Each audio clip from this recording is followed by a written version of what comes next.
یا کوئی ایسا کام جو کہ قانوناً آپ کو کرنا چاہیے اور وہ آپ نہیں کرتے، ان دونوں صورتوں میں یہ جو عمل ہوگا، جو ایکٹ ہوگا یا کمیشن ہوگا، اس کو جرم کہا جائے گا، آفینس کہا جائے گا۔ اب ہم چلتے ہیں سیکشن 3 کی جانب۔ Punishment of offenses committed beyond but which by law may be tried within Pakistan. Any person liable by any Pakistan law to be tried for an offense committed beyond Pakistan shall be dealt with according to the provisions of this code for any act committed beyond Pakistan in the same manner as if such act had been committed within Pakistan. یعنی کہ اگر کوئی بھی پاکستانی شہری جس کے اوپر Pakistan penal code apply ہوتا ہو اور وہ دنیا کے کسی بھی کونے پہ کوئی آفینس کرے تو اس کو جو سزا ہوگی وہ پاکستان پینل کوڈ کے مطابق ہوگی، اور اس کو ایسا ہی سمجھا جائے گا جیسے کہ اس نے وہ جرم پاکستان کے اندر سرزد کیا ہو۔ اسی شخص کو ان دی سیم مینر ڈیل کیا جائے گا اور ان دی سیم مینر اس کو پنشمنٹ دی جائے گی۔ سیکشن 2 میں ہم نے دیکھا کہ دنیا کے کسی بھی ملک کا شہری اگر پاکستان کے اندر جرم کرے گا تو اس کو PPC کے تحت سزا دی جائے گی، اور اگر ایسا شخص جو کہ پاکستان پینل کوڈ کے اندر آتا ہے، یعنی کہ پاکستان کا شہری وہ دنیا کے کسی بھی کونے میں جرم کرے گا تو اس کو ایسے سمجھا جائے گا جیسے کہ اس نے وہ جرم پاکستان کے اندر کیا ہو، اس کو پاکستانی قانون کے تحت ہی سزا دی جائے گی۔ Section 4 extension of code to extra territorial offences, یعنی کہ کس بنیاد پر ہمارا یہ جو قانون ہے تعزیرات پاکستان سے باہر بھی اپلیکیبل ہے۔ پہلی بات، any citizen of Pakistan or any person in the service of Pakistan in any place without and beyond Pakistan، یعنی کوئی بھی شخص جو پاکستان کا سٹیزن ہے وہ پاکستان سے باہر دنیا کے کسی بھی کونے میں جرم کرے گا، اس کو اس قانون کے تحت سزا دی جائے گی۔ یا پھر کوئی بھی ایسا شخص جس کا تعلق چاہے کسی بھی ملک سے ہو لیکن وہ پاکستان کی سروسز میں ہو، یعنی کہ پاکستان کی سروسز کے اندر اپوائنٹڈ ہے، وہ شخص اگر کسی اور کنٹری میں بھی جرم کرتا ہے تو اس کو پاکستان پینل کوڈ کے تحت ہی سزا دی جائے گی۔ یعنی کہ وہ شخص چاہے کسی اور کنٹری کا رہنے والا ہے، کسی اور کنٹری کا سٹیزن ہے، لیکن وہ پاکستان کی سروسز میں ہے، اب وہ جب جرم کرتا ہے چاہے وہ کسی اور ملک میں کر دیتا ہے تو سزا تو اس کو پاکستان پینل کوڈ کے تحت ہی دی جائے گی۔ مثال کے طور پر ایک آدمی ہے جو کہ امریکہ کا رہنے والا ہے، وہ پاکستان کی سروسز کے اندر جاب کر رہا ہے جبکہ وہ سٹیزن امریکہ کا ہے، اور یہاں سے وہ جرم کرتا ہے کسی اور کنٹری میں، مثال کے طور پر وہ جرم کرتا ہے سری لنکا میں، تو اس کو جو سزا دی جائے گی وہ پاکستان پینل کوڈ کے تحت دی جائے گی کیونکہ وہ پاکستان کی سروسز میں ہے۔ 4 کا سب سیکشن 2 میٹڈ 3 ٹو میٹڈ، اب اس کا 4 پڑھ لیں آپ۔ Any person on any ship or aircraft registered in Pakistan wherever it may be, یعنی کہ کوئی بھی شخص پاکستان کے کسی جہاز کے اندر یا کسی شپ کے اندر یا کسی کارگو شپ کے اندر یا کارگو ایئر کرافٹ کے اندر جو کہ رجسٹرڈ پاکستان میں ہو، اس کے اندر اگر کوئی جرم کرتا ہے تو ایسے شخص پر بھی PPC اپلائی ہوگی۔ مثال کے طور پر پاکستان ایئر لائن کا کوئی ایئر کرافٹ ہے جو کہ دبئی سے آگے ڈنمارک جا رہا ہے، اور کوئی شخص جو کہ UK کا سٹیزن ہے، پاکستان کا سٹیزن ہی، وہ دبئی سے اس جہاز کے اوپر بیٹھتا ہے اور ڈنمارک اتر جاتا ہے اور اس دوران وہ کوئی جرم سرزد کرتا ہے تو اس پہ پاکستان پینل کوڈ کے تحت کارروائی ہوگی،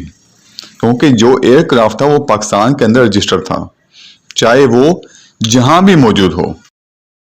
اب اس سے ہمیں کیا پتہ چلتا ہے کہ کوئی بھی شخص جو کہ پاکستانی شہری ہو وہ دنیا کے کسی بھی کونے میں جرم کرے اس پر پاکستان پینل کوڈ کے تحت مقدمہ درج ہوگا،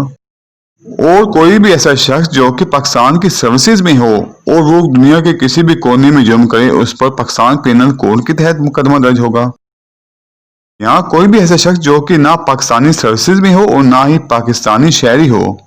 لیکن وہ پاکستان میں رجسٹرڈ کسی ایئر کرافٹ یا شپ میں کوئی ایسا جرم کرتا ہے تو اس پر بھی پاکستان پینل کوڈ کے تحت مقدمہ درج ہوگا۔ یہ ہم نے کچھ چیزیں پڑھی ہیں اس کے ایکسٹرا ٹیریٹوریل جورسڈکشن کے بارے میں۔ Section 5 Certain laws not to be affected by this code۔ جیسا کہ آپ لوگ جانتے ہیں کہ پاکستان پینل کوڈ ایک جنرل لا ہے، یہ اسپیشل یا لوکل لا نہیں ہے۔ اس میں بتایا گیا ہے کہ اگر کسی معاملے سے متعلق کوئی اسپیشل یا لوکل لا موجود ہو تو وہ اس جنرل لا کو سپرسیڈ کر جائے گا، یعنی کہ پی پی سی کے آنے سے پہلے بھی اگر کوئی اسپیشل یا لوکل لا تھا جو کہ ابھی تک نافذ عمل ہو،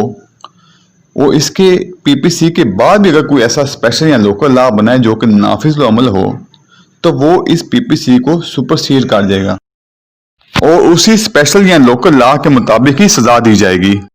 اس کے علاوہ اس میں بتایا گیا ہے کہ کوئی بھی ایئر مین، سیلر، سولجرز یا آفیسر